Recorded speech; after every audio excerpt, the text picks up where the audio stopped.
une mère en larmes accourt à la cité de Dieu parce que son fils a piqué une crise après son échec au bac et se retrouve au CHU de Cocody, aux maladies infectieuses entre la vie et la mort. Et il n'y a aucune possibilité de retour parce que son cas est très critique. Suivons ensemble le témoignage de ses parents. Il a quel âge votre fils? Il a 20 ans. Il a 20 ans. Comment ça s'est passé? Il a bac et il nous laissait 6 points. Et c'est après ça, Il a passé le bac, il lui restait 6 points. 6 points. C'est après ça il se retrouve. Il se retrouve plus jusqu'à durement de là-bas. Et puis un coup il est tombé. Bon, il dit, maman, je ne comprends pas. Maman, je ne comprends pas. Comment c'est qu'elle poursuit? Ça, c'est pas normal. 6 points seulement, j'ai dit, non, il faut laisser tomber. Il faut laisser tomber, ça fait rien. L'année prochaine, tu vas voir. Et c'est comme ça, faire.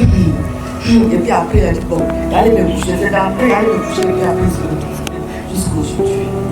Ça fait 2 semaines. Il est aussi jeune. D'accord. Est-ce que vous croyez que la distance n'est pas une barrière? Amen.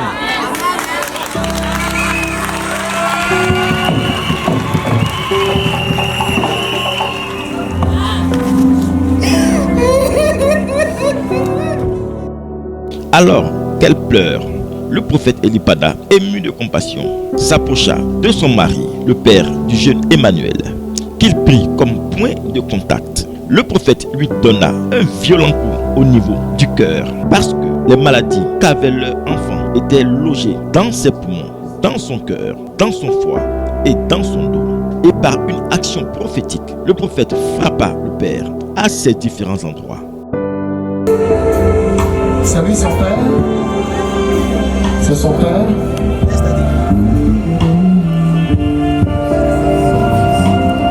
Il a mal où? Il a mal où l'enfant?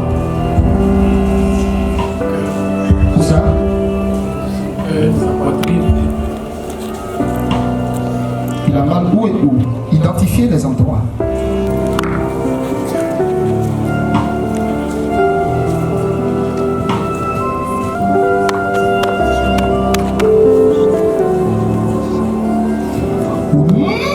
Jésus de Nazareth, toute main dans son dos est retirée. Toute main qui a affecté son cœur, retirée. Son père est point de contact. Jesus. J'ordonne au nom de Jésus la guérison de cet enfant. Guéri sur la foi de ses parents, dans l'autorité. Dans le nom de Jésus, guéris. Emmanuel, Emmanuel, Emmanuel, ce n'est pas ton heure de mourir et tu ne mourras pas. Tout séjour de mort qui t'a enveloppé, je le brise au nom de Jésus-Christ. Ce n'est plus son père que je touche, c'est Emmanuel qui est devant moi. Et je suis en ce moment dans l'hôpital où il se trouve. Et je déclare, au nom de Jésus, Emmanuel, Emmanuel, je ranime ton esprit. La puissance de Dieu est en train d'arriver sur l'enfant là-bas.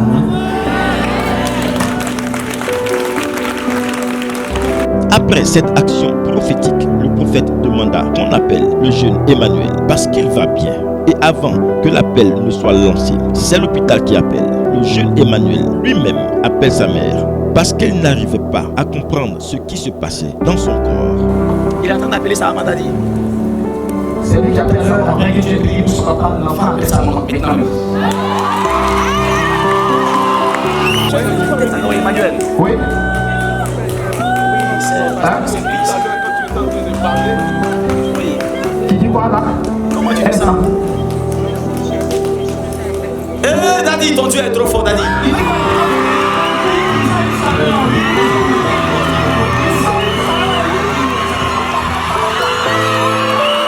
Le jeune Emmanuel, couché à l'hôpital, avait ressenti une chaleur inexplicable est sortie de la paume du prophète et remplit le corps du jeune Emmanuel qui était en réanimation.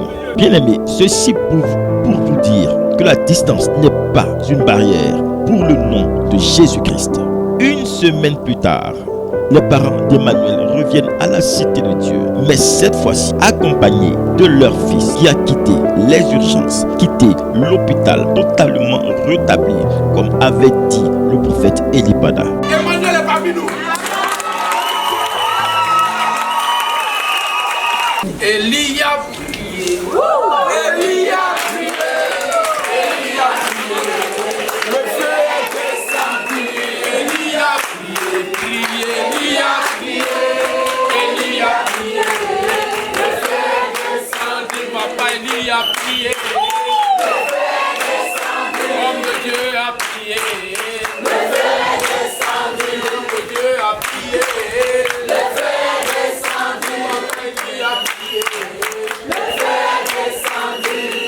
Vraiment, ça n'a pas été facile. Mais avec Dieu, tout est possible. C'est vrai, homme de Dieu a prié à travers moi pour le petit. Mais Dieu a opéré dans l'immédiat. Lui-même, il a ressenti ça aussi là-bas. Je bénis le ciel.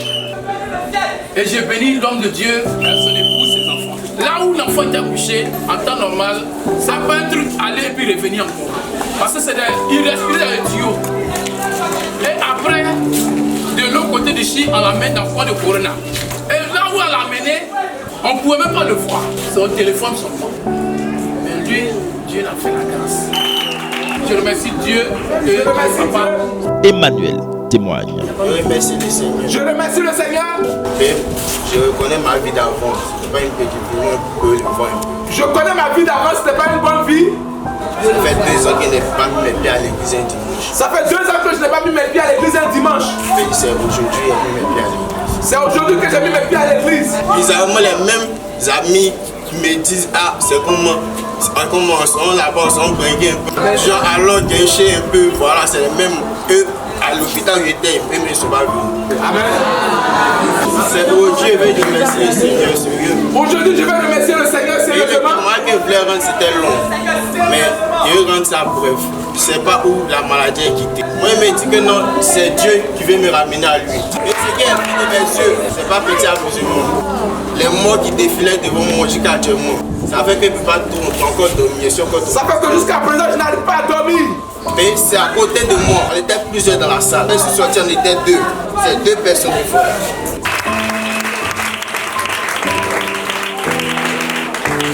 Le jeune Emmanuel fond en larmes parce que Dieu lui a fait la grâce d'échapper à ce filet qui avait été jeté sur sa vie et qui le tirait petit à petit vers la mort. Emmanuel revient sur ce qui s'est passé le jour où le prophète pria pour lui en prenant son père comme point de contact alors qu'il était en réanimation. Comment on va en réanimation? Les tuyaux étaient branchés sur moi, on ne pouvait pas marcher. C'était comme un bébé, on fait porter des couches. Mais le dimanche, maman m'a dit ah je viens à l'église. Elle m'a dit oh tiens, de la fête de l'église, moi aussi déjà mort. Et moi-même oui je suis là. Toi-même tu ne peux pas me voir. La salle qui est loin tous les jours, chaque 5 heures on vient ramasser des gens. Moi j'attendais mon jour. Mais bizarrement le dimanche j'étais couché. J'ai mis un son chrétien.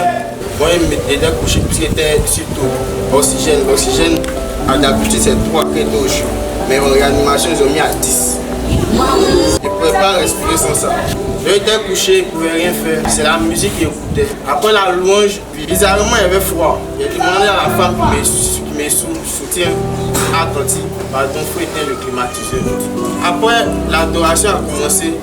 J'ai ressenti une chaleur en moi. J'avais envie de me lever. En même temps, il a pris le téléphone. Il y a une force. Il a pris le téléphone. Il a lancé le numéro de ma maman. Il a demandé à maman, tu es où? Elle me dit qu'elle est à l'église. Elle me dit le pasteur vient actuellement, il est en train de prier pour toi. Mais il est en train de prier par interférence, genre pas ton papa. Actuellement, il ne pas ton papa à terre. Il dit, mais moi, il ressent une chaleur ici. Je demande au docteur, ah docteur, je ressens une chaleur dans moi. Et c'est normal. Puisqu'il y avait froid tout de suite, vous-même, je vous ai dit que d'éteindre le climatiseur. Donc, quand le médecin m'a dit que ah, peut-être c'est les médicaments, les perfusions et autres, j'ai dit non, c'est pas perfusion. Donc, il a appelé. Ils ont dit que ah, le patient était écrit pour toi. Les docteurs sont venus. Ils m'ont rappelé encore. Aïe, Les docteurs sont venus. petit là. Du genre, ils viennent, ils te regardent, puis ils là. Les mecs étaient étonnés, ils se disent, ah, Ils sont étonnés. viens, il dit, mais te regarde. Vous connaissez la saturation, genre, c'est dans le corps, les respirations du genre, les tout qui étaient branchés, tout s'affichait normal.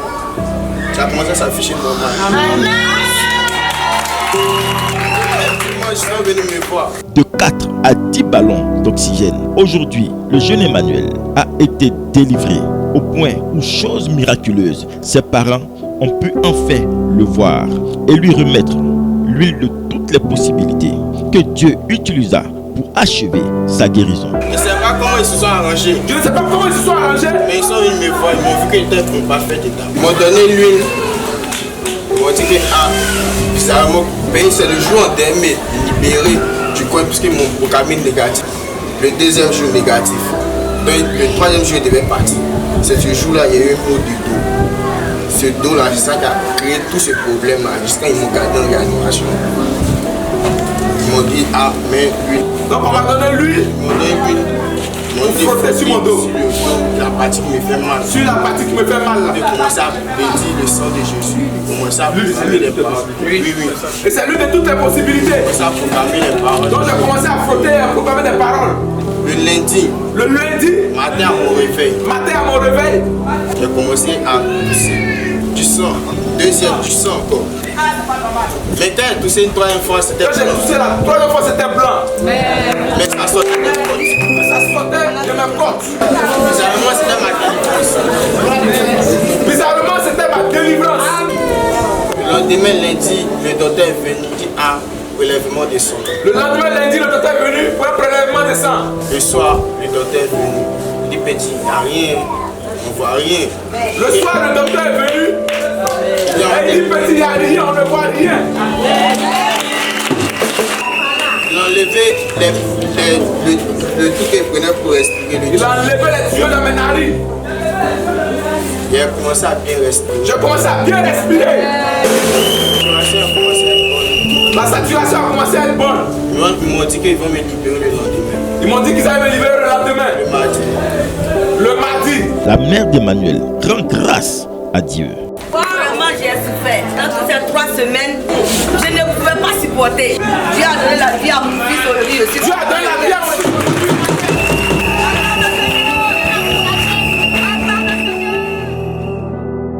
Le jeune Emmanuel a donné aujourd'hui sa vie à Jésus-Christ et le voici en train de le louer.